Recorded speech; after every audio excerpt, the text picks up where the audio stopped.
This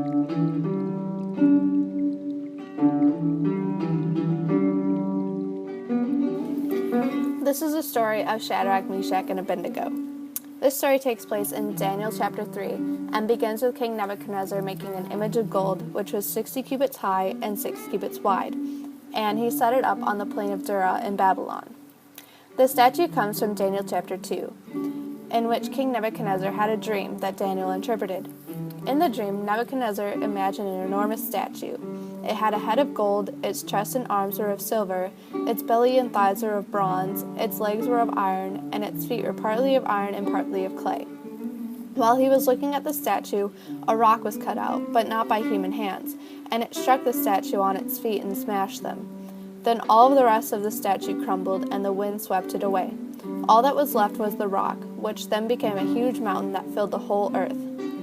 This is how Daniel interpreted the dream. The gold head represented the kingdom that King Nebuchadnezzar was currently ruling over. After Nebuchadnezzar's kingdom, another kingdom will rise, inferior to his. This is represented by the silver. Then a third kingdom, the bronze, will rule the earth. And then there will be a fourth kingdom, strong as iron. And since iron breaks things to pieces, it will crush and break all of the other kingdoms. The feet and toes, which were made partly of iron and partly of clay, represent a divided kingdom. It will be partly strong and partly brittle, and there will also be a mixture of people, so it will not remain united. During the same time, God will set up a kingdom that will never be destroyed or left to other people. It will bring all other kingdoms to an end, but it will last forever.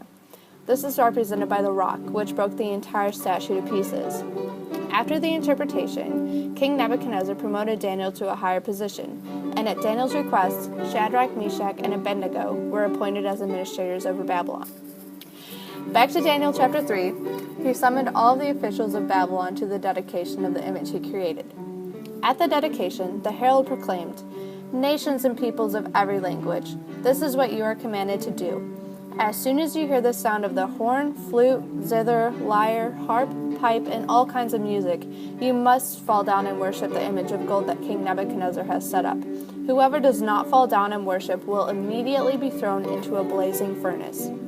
At the same time that everyone was bowing down, some astrologers came forth to tell King Nebuchadnezzar that there were some Jews that were not paying attention to the king's commands, and they were not worshiping the image of gold he set up. Their names were Shadrach, Meshach, and Abednego. Nebuchadnezzar was very angry, so he summoned Shadrach, Meshach, and Abednego. He threatened them and said that if they did not bow down to the image he made, then they will immediately be thrown into a blazing furnace. He concluded his threat by saying, "Then what God will be able to rescue you from my hand?" Shadrach, Meshach, and Abednego replied by saying, "If we are thrown into the blazing furnace, the God we serve is able to deliver us from it, and he will deliver us from your majesty's hand. But even if he does not, we want you to know, your majesty, that we will not serve your gods or worship the image of gold you have set up." Nebuchadnezzar was extremely furious and ordered the furnace to be heated 7 times hotter than usual and commanded some of the strongest soldiers in his army to tie up the 3 men. The furnace was so hot that the flames killed the soldiers who tied up the men, and then Shadrach, Meshach, and Abednego fell into the furnace. Once the men were thrown into the fire, King Nebuchadnezzar noticed a 4th man in the furnace with them, and he questioned his advisors, saying, "Weren't there 3 men that we tied up and threw into the fire?" They confirmed that this was true, and he made the observation that there were 4 men walking around in the fire, unbound and unharmed, and the 4th looks like a son of God's. King Nebuchadnezzar ordered the men out of the furnace, and when they came out, there was no sign that the fire had harmed them. Not a hair on their heads was singed, their robes were not scorched, and there was no smell of fire on them. Then Nebuchadnezzar praised the God of Shadrach, Meshach, and Abednego, saying, "They trusted in him and defied the king's command, and were willing to give up their lives rather than serve or worship any god except their own God. Therefore, I decree that the people of any nation or language who say anything against the God of Shadrach, Meshach, and Abednego be cut into pieces and their houses be turned into piles of rubble, for no other God can save in this way." Then the king promoted the 3 men in Babylon. This all took place 600 years before Jesus was born, when King Nebuchadnezzar of Babylon besieged Jerusalem and took captive some of Israel's finest citizens, Hananiah, Mishael, and Azariah, now known as Shadrach, Meshach, and Abednego.